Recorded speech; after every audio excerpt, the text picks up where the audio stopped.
Buenas hermanas, hermanos, ¿cómo están? Una vez más acá en este servicio radial de la Iglesia Jesús Salve Guía, transmitiendo desde Fort Lauderdale, Florida, Estados Unidos. Así que, hermanos, vamos a empezar con esta palabra de restauración. Creo que es lo que el enfoque de esta cita en el libro de Corintios, capítulo 4, 2 de Corintios, capítulo 4, estaremos desarrollando y profundizando para que nosotros podamos así encontrar más luz de la que nosotros anhelamos. Así que, Padre, gracias por esta oportunidad. Espíritu Santo, guía en esta hora, esta reunión, esta convocatoria. Todos mis hermanos radiales que están en sintonía puedan recibir tu palabra, recibir tu espíritu, recibir una palabra revelada en sus corazones. Te lo pedimos en el nombre precioso de tu Hijo amado Jesucristo, Yeshua el Señor.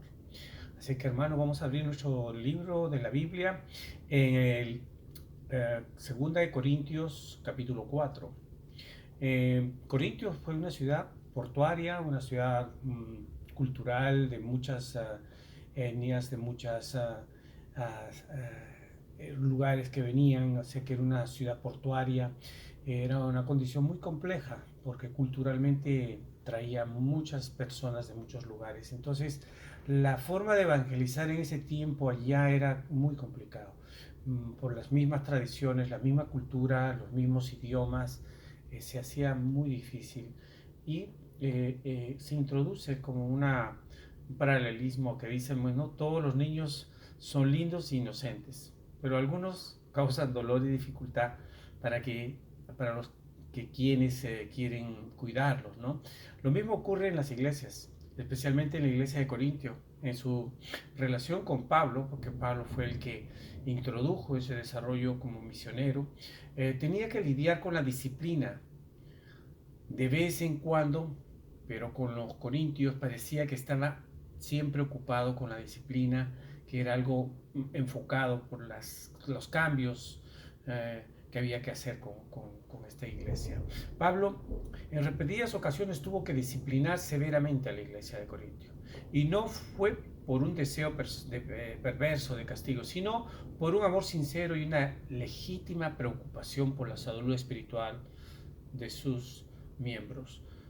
Los corintios habitualmente estaban en problemas. Si tan solo se hubiera mantenido fieles al evangelio que Pablo les había enseñado, todo habría sido diferente. Los corintios eran inconstantes y con frecuencia quedaban atrapados en un montón de problemas. Pablo tuvo que ser muy firme con ellos con el fin de mantenerlos enfocados en las cosas que eran realmente importantes.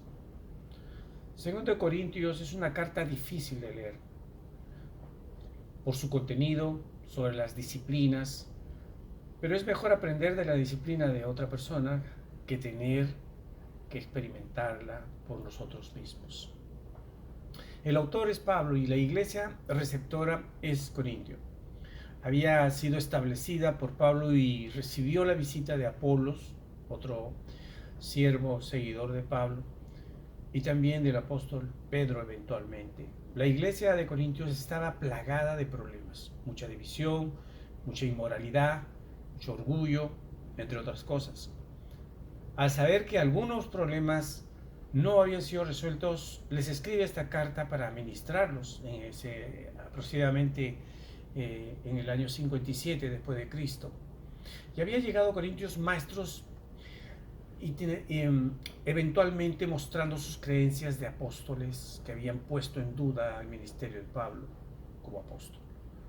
Pablo se había forzado en esta carta a demostrar su apostolado y a definir lo que es realmente el ministerio cristiano. El énfasis de Pablo es que saquen sus ojos de los líderes, de los hombres, y coloquen exclusivamente en Cristo Jesús. Esto tiene que ver mucho con este tiempo. Nosotros estamos pasando todas estas condiciones y lo que más amerita es dar la mirada a nuestro Creador, a nuestro Señor, el que el que verdaderamente está efectuando todo este desarrollo. Y Pablo quiere hacer ese enfoque, un enfoque totalmente de reconciliación, de restauración, no a mirar a los hombres, sino a mirar a Cristo. Y esta es la condición. La reconciliación tenía que ver en ese proceso. En el típico saludo paulino, donde inclusive las palabras eran siempre de gracia y paz. Aparentemente es la cuarta carta que les escribe. Pablo tenía que recordarles su autoridad. No les gusta hablar de sí, mas los corintios le dejaron sin elección. Ahora Pablo se refiere al consuelo que Dios le dio. Habría sufrido en nombre de la iglesia, pero Dios usa estas cosas para su gloria. No solo fue consolador por Dios, sino que sabía cómo consolar a otros de la misma manera con la que Él fue consolado.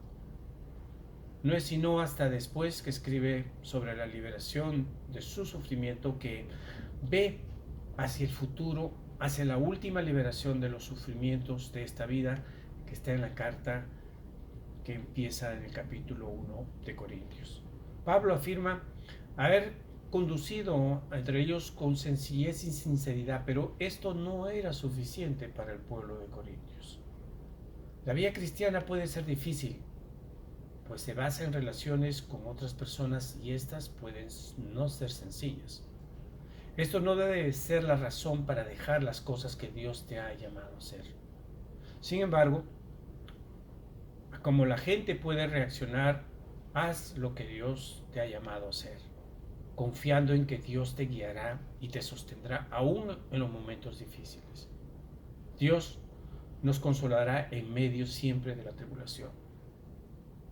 Pablo ya había regresado a Corintios, pero la gente esperaba que volviera a visitarlos.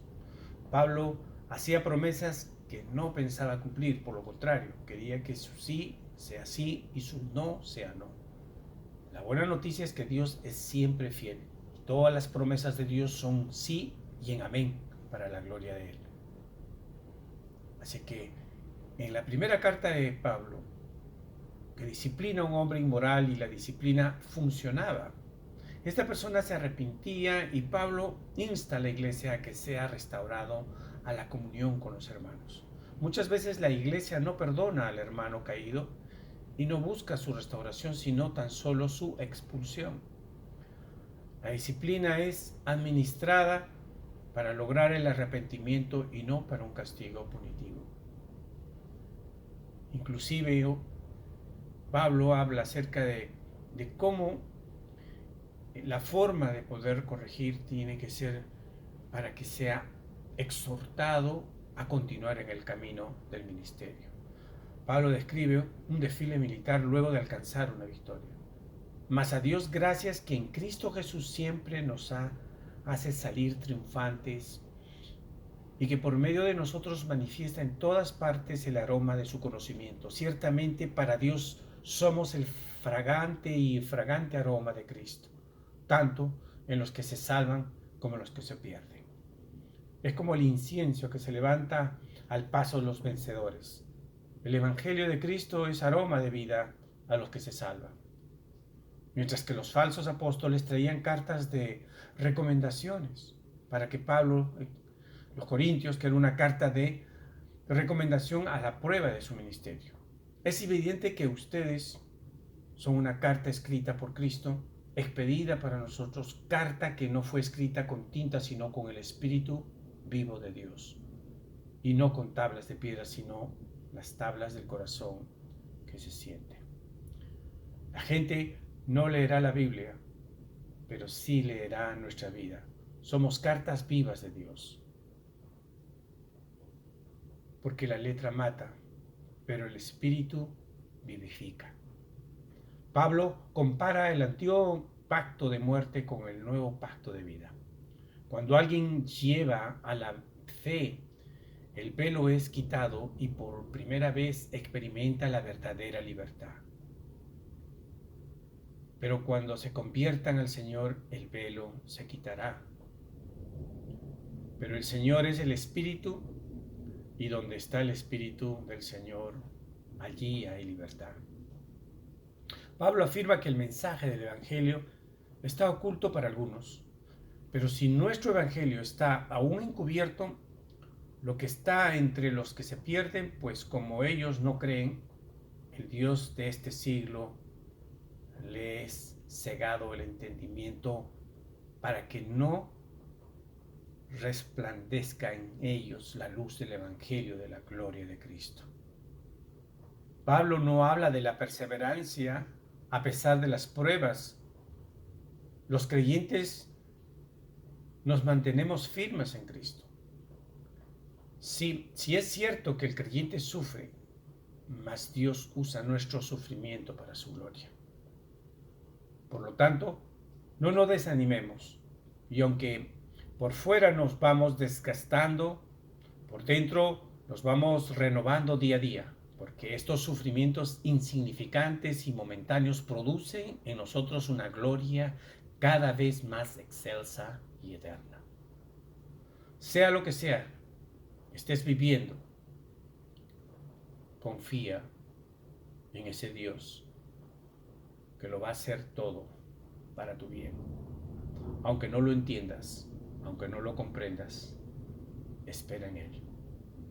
Por eso, no nos fijamos en las cosas que se ven, sino en las cosas que no se ven. Porque las cosas que se ven son temporeras, pero las cosas que no se ven son eternas. Todo creyente dará cuentas ante el tribunal de Cristo. Porque es necesario que todos nosotros comparezcamos ante el tribunal de Cristo, para que cada uno reciba según lo bueno y lo malo que haya hecho mientras estaba en este cuerpo. Pablo les había predicado el Evangelio, pero Jesús murió por ellos. Se levantó de los muertos, transformó la vida de los que creían, y todos los que entregan su vida a Jesús se convierten en nuevas criaturas y son reconciliados como hijos de Dios. De modo que si alguno está en Cristo, ya es una nueva criatura. Atrás ha quedado lo viejo. Ahora ya todo es nuevo. Al que no cometió pecado, por nosotros lo hizo pecado, para que en él nosotros fuéramos hechos justicia de Dios. Pablo soportó innumerables dificultades con el fin de garantizar el Evangelio de Jesús puro y sin mancha. Pablo les recuerda que como hijos de Dios no pueden caminar en inmoralidad. No es una con los incrédulos en un yugo desigual. ¿Qué tiene en común la justicia con la injusticia? ¿O que la relación pueda haber entre la luz y las tinieblas? Cuando Pablo fue a Macedonia, Tito le dio noticias de arrepentimiento de los corintios, y esto le trajo gozo a Pablo. La tristeza que viene de Dios produce arrepentimiento para salvación.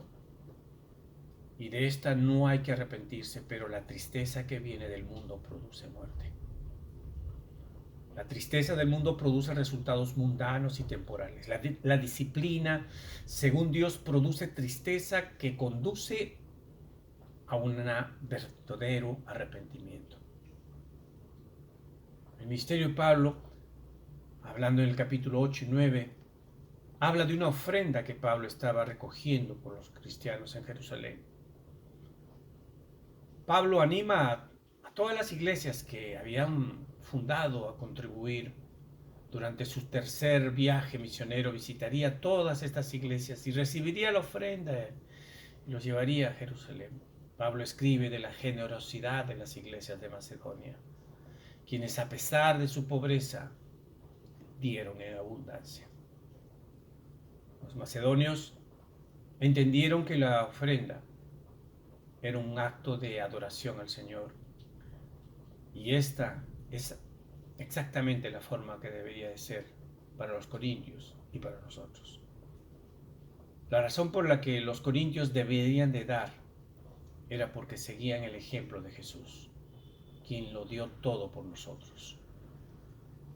Pablo escribe que aunque Jesús era rico, se hizo pobre para que nosotros podamos llegar a ser ricos en Él. En cuanto a la forma de hacerlo, tenía que empezar ahora y no esperar hasta el último minuto. Pablo no quería llegar a sorprenderlos, a encontrarlos no preparados, sino que cada semana se paraban un poco de manera regular. El dar sería para ellos un motivo de gozo y no de una obligación. Pablo los anima a dar con generosidad y alegría. Pero recuerden esto: el que poco siembra, poco cosecha. Y el que mucho siembra, mucho cosecha. Cada uno debe dar según se lo haya propuesto en su corazón y no dar con tristeza ni con necesidad. Porque Dios ama al quien da con alegría. Esto es dar en el Nuevo Testamento.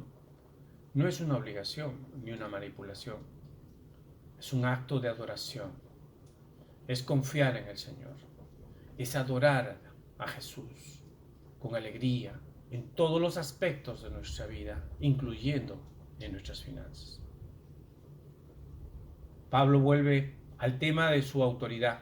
Los falsos maestros podían volver y los corintios ya habían sido engañados una vez y Pablo quería evitar esto, que vuelva a suceder. Exteriormente Pablo parecía débil, experimentó sufrimiento, no alardeaba de sí mismo ni hablaba con elocuencia, pero Pablo deliberadamente eligió ser humilde y no quería presumir, pues era mejor gloriarse en el Señor. Las armas con las que luchamos no son las de este mundo, sino las poderosas armas de Dios, capaces de destruir fortalezas y de desbaratar argumentos de toda altivez que se levanta en contra del conocimiento de Dios y de llevar cautivo todo pensamiento a la obediencia a Cristo. Pero dice que si alguno quiere jactarse, que lo haga en el Señor, porque no es aprobado el que se alaba a sí mismo, sino aquel a quien Dios alaba. La iglesia de Corintios resultó ser peligrosamente ingenua. Recibía a cualquier maestro al punto de poder encontrarse recibiendo un evangelio diferente. Porque si alguno llega predicando a un Jesús diferente del que les hemos predicado, y si ustedes reciben a otro espíritu diferente del que ha recibido, u otro evangelio diferente del que han aceptado, ustedes lo toleran bien.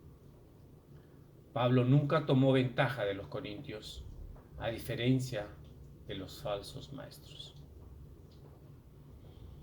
Porque ellos son falsos apóstoles, obreros fraudulentos que se disfrazan de apóstoles de Cristo. Y esto no debe de sorprendernos porque hasta Satanás mismo se disfraza de ángel de luz. Así que tampoco es una sorpresa que sus ministros se disfracen de administradores de justicia. Pero tal como sus obras, así será a su fin.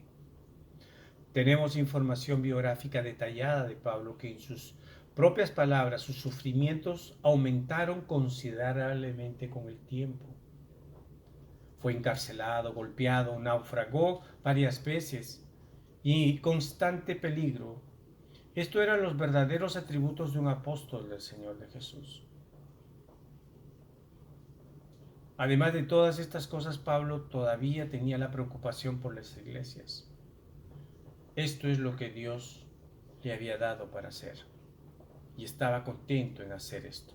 Por eso rompió el corazón cuando su preocupación por la iglesia fue rechazada por los corintios.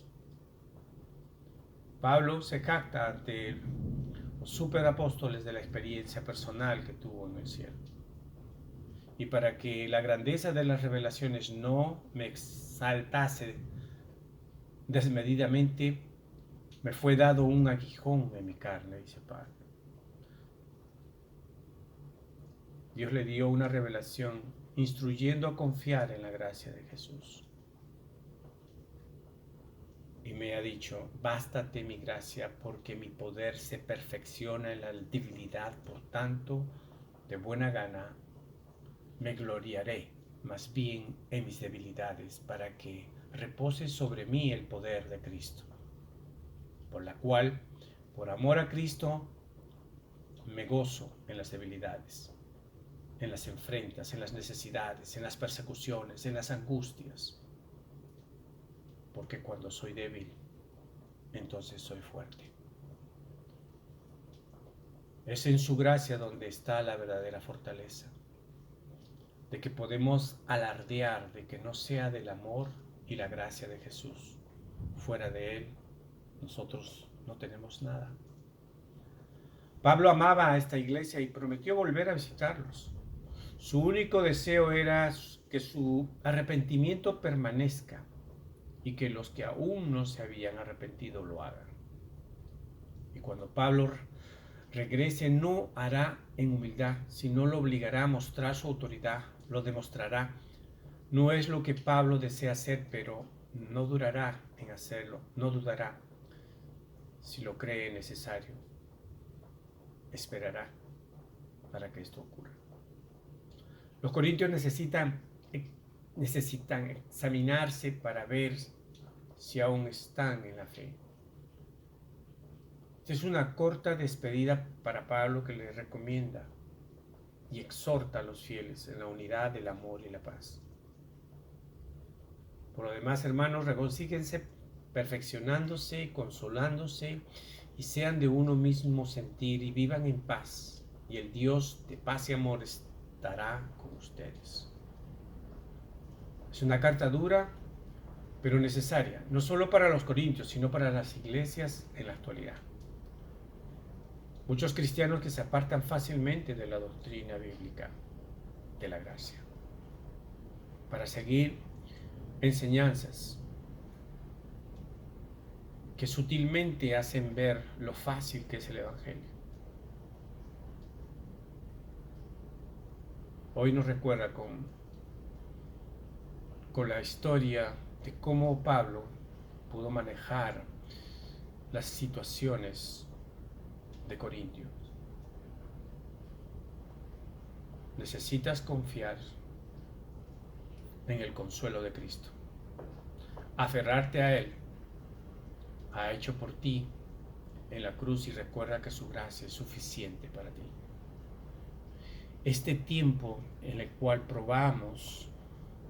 somos probados por estas restricciones, nos está llevando a vivir una relación directamente con Cristo Jesús. Hoy recordamos que la iglesia está dentro de nosotros. Hoy recordamos que Él es el novio y nosotros somos la novia. Hoy recordamos los principios en los cuales Él desarrolla esa promesa de que Él nos alcanzará donde nosotros nos escondamos. Él vendrá por nosotros. Esta es la gracia. Esta es la gracia permanente, constante, desde el tiempo de Pablo, desde la iglesia primitiva, donde el sacrificio por un alma lo era todo, porque había que dejar las 99 por una perdida. Y dice que cuando Dios ve que alguien vuelve al camino, hay un gozo en su corazón. ¿Por qué? Porque más satisfacción no es cuando Él dio vida, sino cuando hay alguien que retorna por esa vida. ¿Cuál es el mensaje? ¿Cuál es la condición en la que nosotros podemos en este tiempo conectar con la iglesia de Corintio? Mirar que las fluctuaciones, la debilidad del pueblo de Corintios hoy en día puede estar pasando en aquellos que por las circunstancias de alejarse físicamente de ese local de iglesia, hoy se hacen vulnerables, se hacen débiles, se hacen inconstantes y se hacen posibles víctimas de poder debilitarse. Su fe, su convicción por Jesús. Y este es el reto de este tiempo. Esta es la forma como solo la gracia nos determina a entender que el amor de Él no está donde tú lo tienes que buscar. Él ya pagó el precio. Él ya está dentro de ti. El sacrificio es tuyo. De cortar y quitar toda duda, toda confusión, toda indisciplina, todo retardo, todo cansancio, toda condición que involucra dejar de lado este compromiso por el cual Él viene a llenar nuestra alma, nuestra vida, a darnos una vida eterna, a darnos una plenitud de vida. Hoy se manejan otras prioridades. Hoy que hay restricciones, vemos la manera como evitarla para poder seguir siendo libres en el mundo y adquirir y seguir en el mundo viviendo todos estos beneficios que tiene el mundo. Pero esta pausa que el Señor lo permite para aquellos que el Señor ha tocado en su corazón y ha puesto ese calor, esa relación íntima en la noche, en la madrugada, en el cual Él despierta tu alma, Él despierta tu ser para tú conectarte con Él, con el Creador que Él ama, aquel que se ha perdido, aquel que se ha alejado. Ese es su amor. Y ese amor es permanente y es eterno. Hoy tienes la oportunidad de mirar que esas promesas ya están directamente en tus manos. Ya no hay un intermediario. Hoy tienes la oportunidad de entrar en esa intimidad contigo y mirar que Él está ahí. Él es un Dios real. Él es un Dios en el cual se manifiesta de una manera totalmente al alcance de tus emociones, al alcance de tus sentimientos, al alcance de lo espiritual. Ya no de una manera distante, de una manera errática. La vida en la cual nosotros podemos experimentar es porque su amor, su sacrificio nos va seduciendo constantemente y nos va doblando rodilla para que podamos entrar a este tiempo de reconciliación, un tiempo de restauración, un tiempo de oportunidades en las cuales Él nos invita a poder caminar con Él.